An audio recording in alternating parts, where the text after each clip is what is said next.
है आप ठीक ठाक होंगे, मस्त होंगे, बढ़िया होंगे। आइए मेरे बच्चे, अब हम पढ़ना शुरू करते हैं। परसेंटेज में आगे प्रैक्टिस कर रहे हैं। सारे बच्चे आ जाइए, बिना इधर उधर की कोई बात, सीधे काम की बात। आइए, कह रहा है जी दो संख्याओं का योग 400 है यदि बड़ी संख्या में 16% की कमी की जाए। तो दो नंबर है मेरे बच्चे, एक बड़ा नंबर है और एक छोटा नंबर है। कह रहा है जी बड़े नंबर में 16% की कमी करें। तो कोई भी चीज अपने आप में 100% होती है। अगर इसमें 16% की कमी करेंगे तो मेरे प्यारे बच्चों ये नंबर अपने आप का कितना परसेंट बन जाएगा? 84%। बिल्कुल ठीक है। और छोटी संख्या में 16% की वृद्धि की जाए तो 100% तो होती है, 16 जोड़ेंगे तो 116% हो जाए। अब बाबू कैलकुलेशन पे जाएंगे तो परसेंटेज से परसेंट यह आया 29 और 21 चौक 84। आपने कहा ठीक है, तो यहां से बड़ा नंबर, यहां स्मॉलर नंबर, रेशियो निकालेंगे तो मेरे बच्चे 29/24 ना 29/21, माफ करिए, 21 चौक 84। माफी भाई, यहां ठीक है, बात क्लियर है जी। अब आइए, अब मुझसे पूछा छोटा नंबर बताइए। तो ये बात तो तय है कि छोटा नंबर 21 का मल्टीपल होगा। 21 का मतलब 3 और 7 का मल्टीपल होगा। पहले मैं 3 ढूंढूंगा, 3 से ढूंढूंगा, 6 गया, 8 और 1 9, 3 से भाग जा रहा है, ये नहीं जा रहा, ये चला जाएगा, ये भाग जाएगा, तो मेरे बच्चे बी और टी कट गए। अब मुझे 7 ढूंढना है, तो 7 दूनी 14, 7 चौक 28 भाग जा रहा है, 7 दूनी 14, ये भाग नहीं जा रहा, डायरेक्ट मेरा ऑप्शन ए राइट आंसर और ऑप्शन से खेलिए। अगर मुझे सोल्व करना है तो मैं दोनों को जोड़ूंगा, क्योंकि बड़ा नंबर 29 यूनिट है तो छोटा 21 जोड़ूंगा तो 50 यूनिट है। 50 यूनिट रिप्रेजेंट कर रहा है जी किसको? 400 का। तो एक यूनिट की वैल्यू 8। बिल्कुल ठीक है। तो पूछा छोटा नंबर बताओ तो 21 यूनिट कितना? 8 एकम 8, 8 दूनी 16। तो मेरे बच्चों मेरा राइट आंसर होगा 168।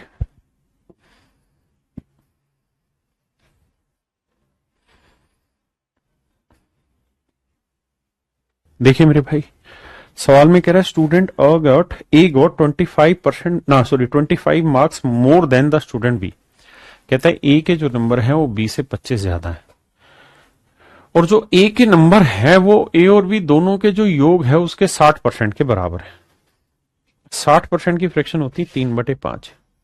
इसका मतलब जानते हो क्या हुआ? इसका मतलब ये हुआ कि अगर दोनों के ए और बी दोनों के कुल मिला के 5 नंबर हैं तो उसमें ए के हैं 60% यानी 3, तो बाकी कितने बच गए? 2। तो 2 नंबर है बी के। अब आगे कह रहा है, कहता है कि ए को जो नंबर मिले हैं वो बी से 25 ज्यादा मिले।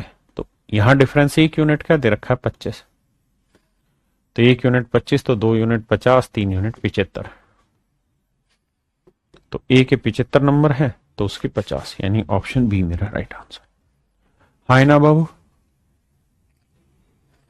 देखिए बच्चे, लेवल 3 पे आते हैं हम सवालों को, परसेंटेज के लेवल 3 के क्वेश्चन। कह रहे हैं निम्नलिखित में से कौन सबसे कम है, किसकी वैल्यू सबसे कम है।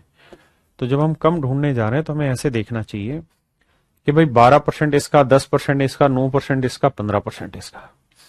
देखिए यार, ये डाटा ऐसा है जो सीधा सीधा कैलकुलेट हो जा रहा है, क्योंकि 720 का जो 10% है ये 72 है। ये वैल्यू ऐसी है जो तुरंत दिखाई दे रही है मेरे बच्चे। अब इसके बाद की चीज हम चेक कर लेते हैं कि भाई अगर 720 का 10% 72 है तो देखते हैं क्या कोई 72 से भी छोटी वैल्यू है। जैसे यहां है तो भाई मान लो यार 600 भी लिखा होता तो 600 का 12% 72 हो जाता, तो ये तो 625 यानी 72 से बड़ा आएगा, इसलिए ये डाटा तो गलत है। यहां ये मान लो यार 500 भी लिखा रहता तो 500 का 15% 75 आता, जबकि मुझे तो 72 से बड़ा चाहिए, ये भी गलत है। यहां 800 भी लिखा रहता तो 800 का 9% 72 होता, जबकि यहां 800 से बड़ा है। इसका मतलब सबसे छोटी वैल्यू जो होगी वो 10% ऑफ 720 होगी। ये मेरा आंसर, ऑप्शन सी।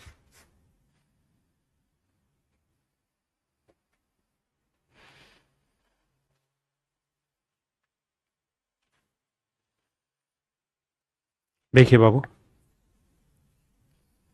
सवाल में कह रहे हैं कार्यालय में 70% पुरुष कर्मचारी है, यानी अगर टोटल एम्प्लॉय 100 है तो इसमें से 70 तो है मेरे बाबू मेल, तो बाकी फीमेल कितनी बची मेरे बच्चे? 30%। 30% है फीमेल।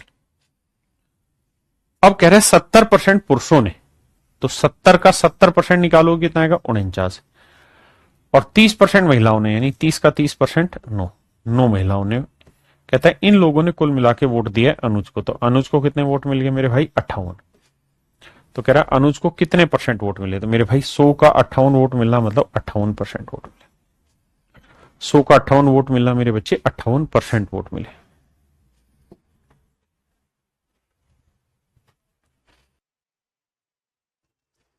देखिए बाबू, कहता है 3 संख्याएं हैं, 3 संख्याओं का अनुपात 6:5:9।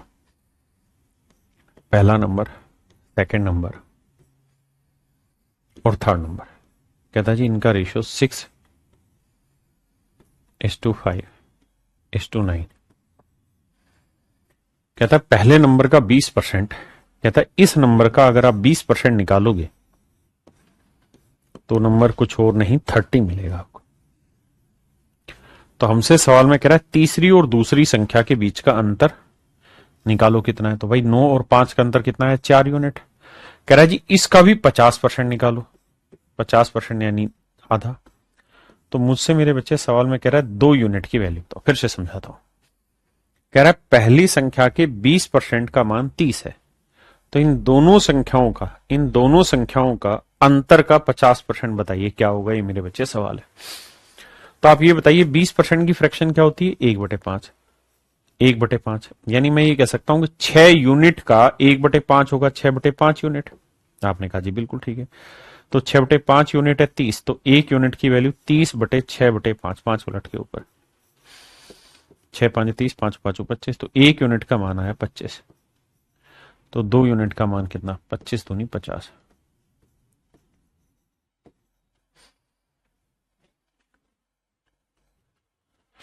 तो ऑप्शन बी मेरे बच्चे मेरा राइट आंसर है। देखिए मेरे बच्चे सवाल में कहता है 57% ऑफ रनीताज वीकली इनकम, कहता है रनीता की इनकम का 57% भास्कर की इनकम के 76% के बराबर। आपने कहा जी ओके रिपोर्ट है। 19 30 57, 19 चौक 76। तो रनीता और भास्कर की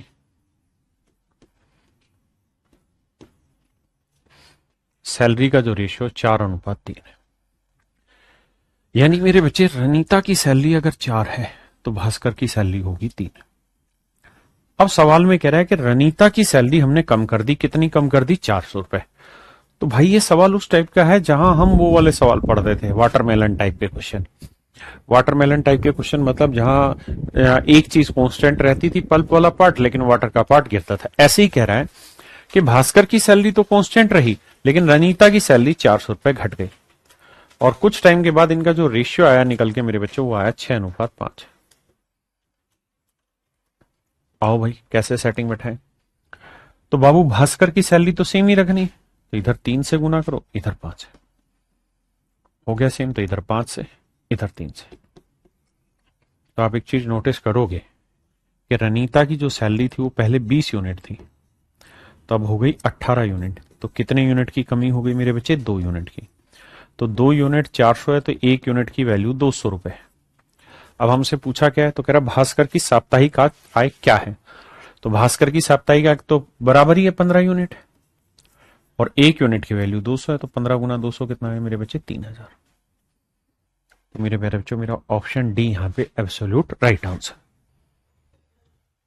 देखिए मेरे भाई सवाल में कह रहे एक आदमी ने किसी संख्या को 5/8 के बजाय, यानी गुना करना था मेरे बच्चे 5/8 से, लेकिन हमने गुना कर दिया है 8/5 से।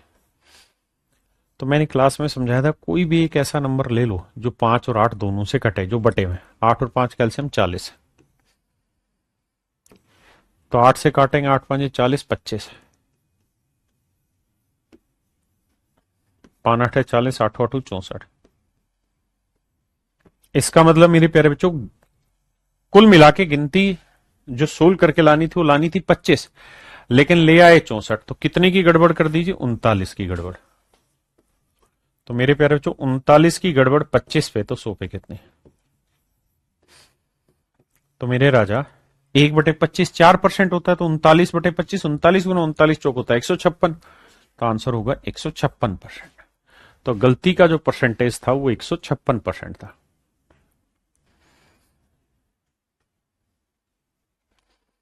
कह रहे यदि किसी भिन्न के अंश में 12% की वृद्धि की जाए, यानी ये न्यूमरेटर है, 12% इंक्रीज कर देंगे हो जाएगा 112%। और इसके भिन्न हर में 8% की कमी की जाए, तो 100 में 8% की कमी करेंगे 92% हो जाएगा। तो जो नई भिन्न बन के आएगी वो 16/17 आती है। आइए भैया,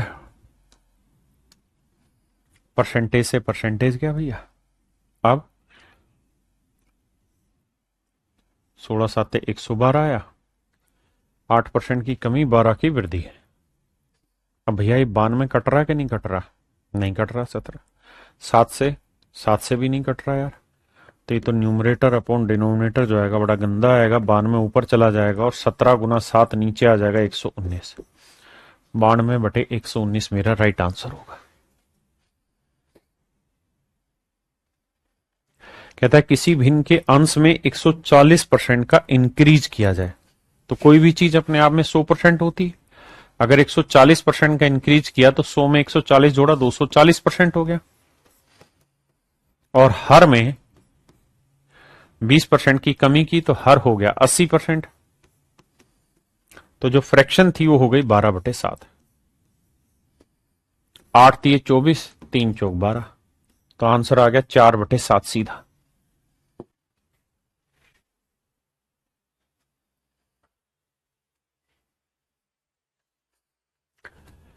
कह रहा है जी एक लाइब्रेरी जिसमें मैथ, फिजिक्स और केमिस्ट्री की किताब है, इनका रेशियो है मेरे प्यारे बच्चों 8:5:9।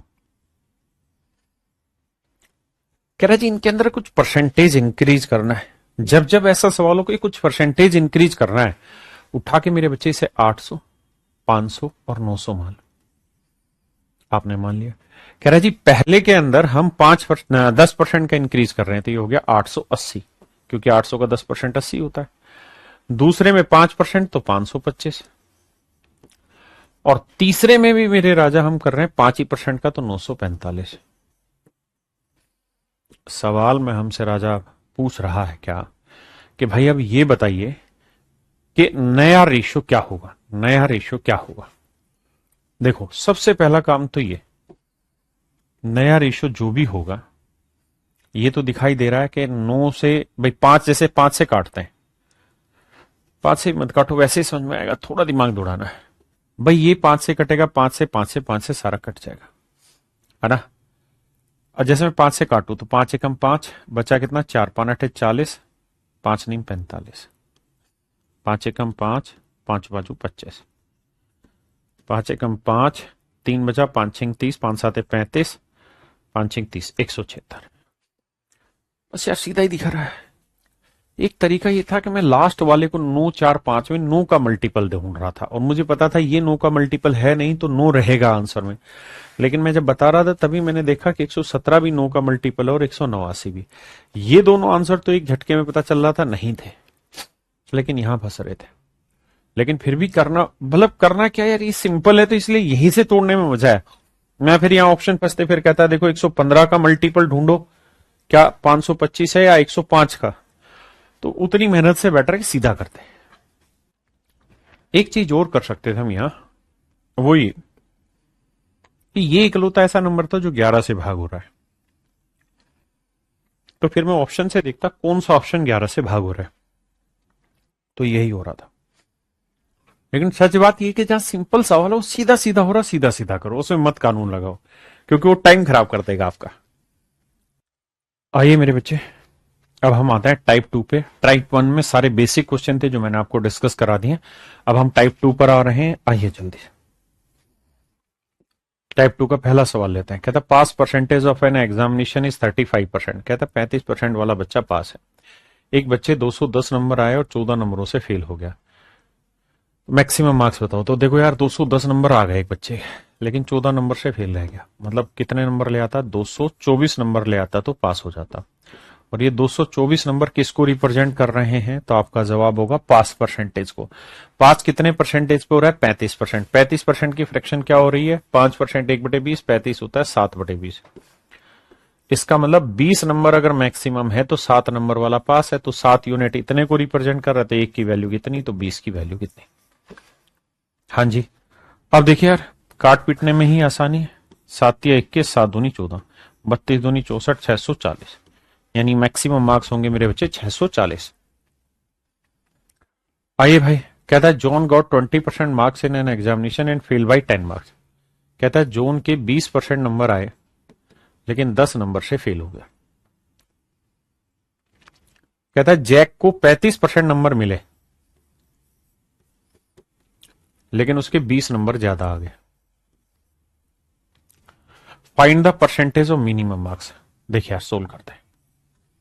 35 में से 20 घटाएंगे मेरे बच्चे, आया 15%, और यहां 20 में से माइनस करेंगे -10, तो यह आया 30। तो 15%, 30, तो 1% की वैल्यू 2, यानी 1% 2 नंबर बनाता है। अब मेरे बच्चे अगर 1% या 2 नंबर से 1% बनता है, तो ये बताओ 10 नंबर से कितना बनेगा, 5%।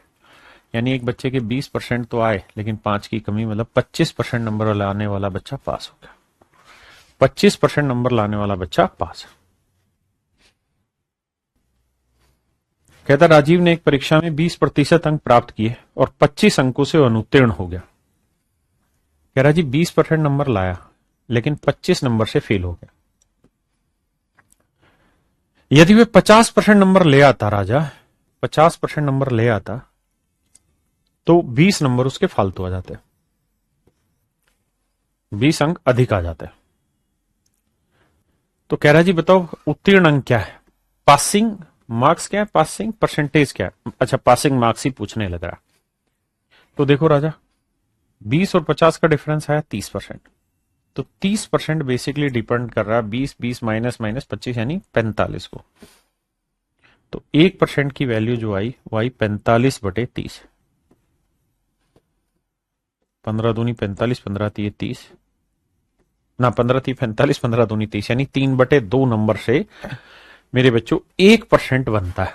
यही है भाई का जी, उसको 20% marks in an exam fail by 25 marks, 50% marks, then he gets 20 marks more than passing marks. What is the passing marks for the examination?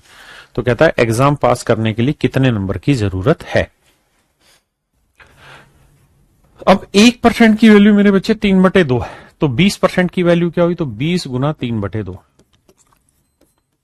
2 से काटेंगे 10, 10 तीय 30, यानी हम ये कहेंगे एक बच्चे के 30 नंबर आए लेकिन 25 नंबर की कमी रहेगी, यानी 25 से फेल हो गया, तो 30 और 25, 55 नंबर से वो पास हो जाता। यानी मेरे प्यारे बच्चों ऑप्शन सी मेरा यहां पे राइट आंसर। देखो यार, इस वाले सवाल में आओ भाई, क्या कह रहा है। कहते हैं candidate who get 20% marks in an examination fail by 30 marks. कहते हैं एक बच्चे के जब 20% नंबर आए तो कहता है 30 नंबर से फेल हो गया। But another candidate who get 32% mark, but एक और बच्चे के जिसके 32% नंबर आए उसके 42 नंबर ज्यादा आ गए, यानी जितने आने चाहिए थे उससे 42 नंबर ज्यादा आ गए। Find the maximum marks. तो मैक्सिमम मार्क्स बताओ। तो देखो यार कुछ नहीं है भैया, 32 में 20 गया 12% आया, यहां निकालोगे 42 में 30 गया 72 आया। तो आप देखेंगे 12% की वैल्यू 72, तो 1% की वैल्यू मेरे प्यारे बच्चों 6, और 1% की वैल्यू 6, यानी 6 नंबर से 1%, तो 30 नंबर से 6 5 30, 5%। तो मेरे बच्चे मेरा आंसर आया 25% है। हमको चाहिए क्या, पूछा था अधिकतम अंक, तो 1% का मान 6, तो 100% का मान 600, माफ करिए, बिल्कुल आसान था। मैं पासिंग परसेंटेज निकालने चला गया। देखो भाई, अब आते हैं मेरे बच्चे टाइप 3 पे। टाइप 3 में पहला सवाल आइए जहां कंपैरिजन होगा। कहता P 150 से 15% अधिक है, यदि के P से 15% कम है तो K का मान ज्ञात करो। कहता है P एक ऐसी चीज है जो मेरे बच्चे 150 से 15% अधिक है। एक बात बताना राजा, बड़े ध्यान से समझ के, क्या कोई भी चीज अपने आप में कितना परसेंट होती है, 100%, है ना। और P जो है वो 150 से कितना ज्यादा है, 15% ज्यादा है यानी मैं ये कह सकता हूं पी जो है वो 150 का 115% है। आपने कहा हाँ बात तो सही है। या फ्रैक्शन से जाएंगे तो आप कहेंगे 15% की फ्रैक्शन 3/20, यानी पी का मान 20 ना, इसका मतलब 150 से 15% ज्यादा, यानी 20 से 3 ज्यादा, मतलब 150 का 23/20 है। अगर आप इसका 15% निकालेंगे तो फिर वो इसमें जोड़ना होगा। तो ये आ गया जी पी का मान। अब कह रहा है कि एक और नंबर है के जो पी से 15% कम है, जो पी से 15% कम, 15% की फ्रैक्शन 3/20, तो ये वैल्यू थी पी की, पी से भी 3 कम है, यानी 17/20। अब आप कहेंगे सर फंस गए हम, कहा है कैलकुलेशन बहुत शैतान है, अब क्या किया जाए। अब देखिए मेरे बच्चे, हमको एक बात तो पता है, 5 3 15 5 चौक 20। अब यार ये आंसर अप्रोक्सीमेशन में नहीं है, एग्जैक्ट में है। क्यों? क्योंकि 4 की 2 से गुना करोगे 8, और 1/8 का मतलब होता है डेसिमल के बाद 3 डिजिट आना। 1/8 का मतलब होता है डेसिमल के बाद 3 डिजिट आना। आपने कहा हाँ। अब ये बात भी आप जानते हैं कि 1/8 जो होता है उसका डेसिमल में रूप 125 होता है। तो मेरे बच्चे ध्यान रखना, जब भी बटे में 8 आएगा, ये बात मैं क्लास में भी कई बार समझाया था, अगर बटे में दो आया है तो डेसिमल में 0.5 होगा, 4 आया तो 0.25 होगा, 8 आया तो 0.125 होगा, 16 आया 0.0625 आएगा। अब मैं आपको समझाना यहां चाह रहा हूं, मेरी बात ये ध्यान रखना, अगर बटे में 2 है तो इसका मल्टीपल होगा आंसर, अगर बटे में 4 है तो 25 का मल्टीपल डेसिमल में आएगा, बटे में 8 है तो 125 का मल्टीपल डेसिमल में आएगा, बटे में 16 है तो 0.625 का मल्टीपल आएगा। तो इस सवाल में देखें तो बटे 8 है तो आंसर हर हाल में 125 का मल्टीपल आना चाहिए डेसिमल में, तो ये आंसर नहीं होगा, ये नहीं होगा, क्योंकि 328 324 इसका मल्टीपल नहीं। डायरेक्ट और सीधी सी बात है 625, यानी बी और डी मेरे प्यारे बच्चों मेरा राइट आंसर होगा। हाँ जी। दूसरा तरीका है कि हम इसे सोल्व करें, लेकिन सोल्व काहे करें, डिजिटल सम काहे नहीं उड़ा दे रहे हैं। देखो भाई, अगर हम डिजिटल सम लेते हैं तो नीचे 4 दूनी 8 आया, डिजिटल सम 1 लाने के लिए 8 से नीचे गुना करना पड़ेगा, 8 से ऊपर। हाँ जी, 8 8 64, डिजिटल सम 1 आ गया। ऊपर देखते हैं 3 आया, 3 2 5 7 और 1 8 8, 8 8 64 1 बन गया, 5 3 15 5 और 1 6 बन गया। ये दो तो पहले ही कट गए। अब देखते हैं 6 किसका आ रहा है। 6 6 12 और 1 13, ये तो आएगा नहीं। अरे यार ये भी तो है, तो देखो यार पूरा देखना पड़ेगा। 6 6 12 6 18 गया, 5 2 7 और 1 8, ये तो 8 बन रहा है, हटाओ। यहां आते हैं 6 और 6 12, 12 और 4 16, 16 और 2 18 गया, 5 और 1 6। ऑप्शन डी मेरा आंसर। यानी हम डिजिटल सम के थ्रू इस क्वेश्चन को सोल्व करेंगे।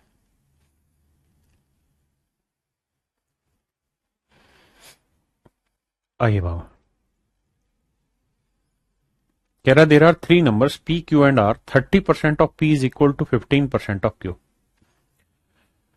कह रहा P, Q और R 3 ऐसी संख्याएं हैं कि 30% ऑफ P, 30% ऑफ P,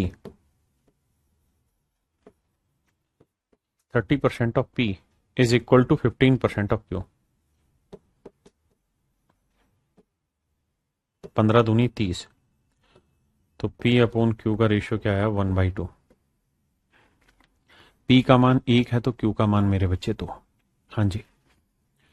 अब कह रहा है 20% ऑफ Q,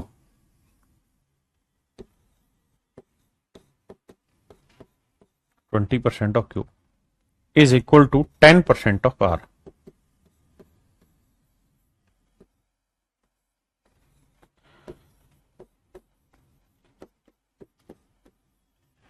तो मेरे बच्चे क्यू आर का रेशियो आ गया 1:2। अब समझदार बच्चा तो जानता है कि 2 होगा तो ये 4 आ जाए। अब हमसे पूछा क्या है, हमसे पूछा है कि आर जो है वो पी का कितना परसेंट है। तो बाबू ये बताओ, आर जो है वो पी का कितना परसेंट है मेरे भाई, या कितने परसेंट अधिक है। तो पी से कितना ज्यादा है 3, तो 1 पे 3 ज्यादा होना माने 300%। तो हम कहेंगे कि आर जो है वो पी से 300% ज्यादा है।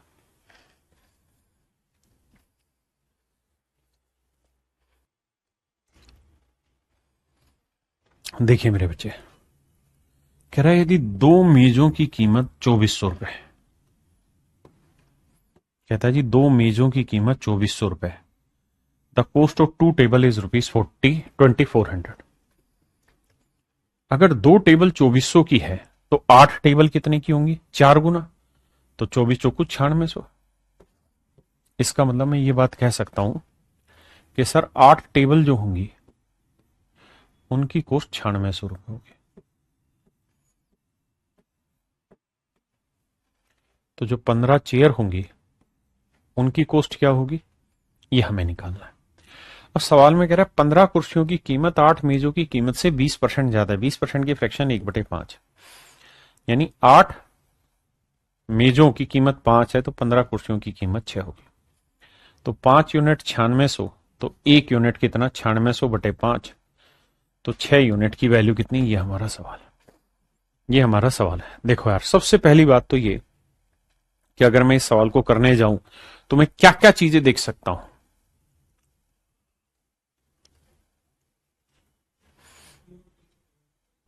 देखो ये तय है, थोड़ा थोड़ा दिमाग दौड़ाना होता है हर जगह। 6 के अंदर एक 3 मौजूद है और 9 और 6 में भी 3 एक मौजूद है, क्योंकि 9 से तो भाग जाएगा नहीं, 3 से जाएगा, तो 3 गुना 3 9, यानी जो भी मेरा आंसर होगा वो 9 से भाग जाना चाहिए। 9 की डिविजिबिलिटी बहुत आसान अंकों का योग। 3 2 5 और 1 6, काटा लगाओ। 5 2 7 8 और 1 9, सेट है मामला। 8 और 1 9, 7 ये गलत है। 8 और 1 9, 3 2 5 ये भी गलत है।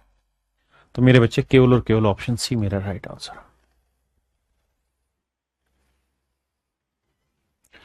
कहता है ए बी से 25% अधिक है।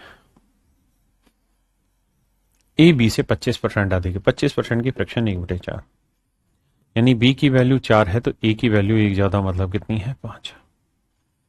और बी सी से 30% कम है। बी जो है सी से 30% कम है, यानी 10 है तो 3 कम मतलब 7 हुआ। ये 3 कम, ये कितना हुआ मेरे भाई? 7। आखिरी लाइन में कह रहा है कि सी डी से 20% ज्यादा है। सी डी से 20%, 20% की फ्रैक्शन 1/5 है, यानी डी 5 है तो सी 1 ज्यादा, मतलब 6।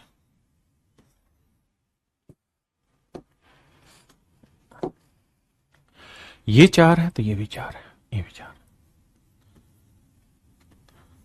ये 6 है तो ये भी 6 है, ये भी 6। देखिए भाई, 5 6 30, 30 7 1 के 210, 6 चौक 24, 24 गुना 7, वैसे कट जाना चाहिए है ना, लिख लेते हैं 24 गुना 7, 24 गुना 10 यानी 240। अरे कट भाई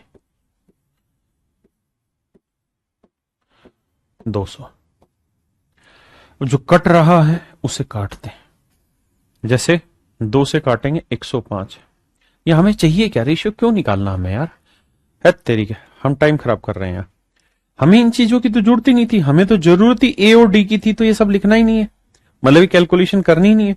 बस सीधी सी बात है कि ए डी से कितना ज्यादा है, तो भाई ए डी से कितना ज्यादा है? 10, तो 200 पे कोई चीज 10 है तो 100 पे होगी 5%। हम कैलकुलेशन क्यों कर रहे हैं? तो चलिए मेरे प्यारे बच्चों, आज इतना ही रखते हैं, बाकी आपसे दोबारा कल मिलेंगे। Thank you, have nice day to everyone, thank you.